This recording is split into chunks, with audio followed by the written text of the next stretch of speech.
My most memorable soul winning stories, Section 8, Most Remarkable. Chapter 36, Merv Wouldn't Give In. Fresh out of college, I'd become the pastor of a foundling Baptist church plant in Ossian, Indiana. Two of my earliest converts there were Lance and Merv, as mentioned in chapter 14. Lance was born with Down syndrome and had more personality than any one boy should be allowed. Merv had been Jewish and found himself in a nursing home somewhat prematurely on account of a stroke. Merv was, in fact, one of the first people it was ever my privilege to baptize, which was no small feat considering he was about twice my weight and was completely paralyzed on one side of his body. Lance, younger and mentally handicapped, and Merv, older and physically handicapped, numbered themselves among my most eager soul-winning partners. Lance was known and loved by nearly everyone in the quaint rural community. He had a real knack for remembering a person's name and birth date and seemed to put a smile on the face of each person he met. He was a not-so-silent partner, but got me in more doors than I ever could have imagined or ever would have managed on my own. With Merv, it was a different story. Merv was only too happy to remain the silent partner as speech came very difficult to him in his condition. It took me twice as long as usual to make visits whenever he came along, having to get him in and out of the car and into his wheelchair at every stop.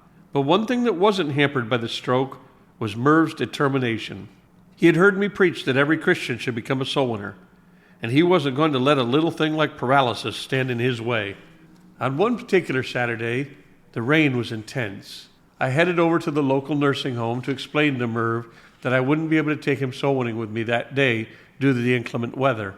I recommended that he stay in his room and pray for me while I go out alone, promising that I would come back and report to him how things had gone.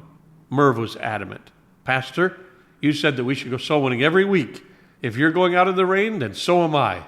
I tried to explain to him that just one time getting him in and out of his wheelchair would leave us both soaked to the bone, and that if he ended up with pneumonia, the nursing home personnel would never let me hear the end of it. "If you leave me behind," Merv insisted, "then I'm just going to have to go out on my own. But either way, I'm going." Merv, it seemed to me, had chosen one of the worst possible days to attempt being a good Christian, and I was going to have to think of something fast before he made an even bigger scene. Finally, a plausible solution came to me. "Merv, it's been a while since I've gone soul winning here in the nursing home," I offered. "Why don't we go from door to door right here? We can stay dry and still be obedient. What do you say?" With that, he relented. Being a systematic creature by nature, I decided to start with the very first door. Part of me wanted to avoid that one, knowing it led to Bob's room. Bob was my age or younger and had been brought up Roman Catholic. He was a victim of multiple sclerosis, which left him bitter at God and antagonistic toward the things of God. I tried to witness to him several times and to invite him to the services that we held there at the home, but Bob would have none of it. No sooner had we entered Bob's room than I noticed something different in his countenance. He had earphones in, and I assumed he was listening to some rock music as usual. He took the plugs out of his ears and told me something rather surprising. He said, "Someone bought me some audio tapes of the Bible for my Walkman. I've been listening to them, and they speak of heaven. Do you think I'll go to heaven?" Never before had Bob shown any interest, yet now he was as ready to hear the gospel as anyone I'd ever met.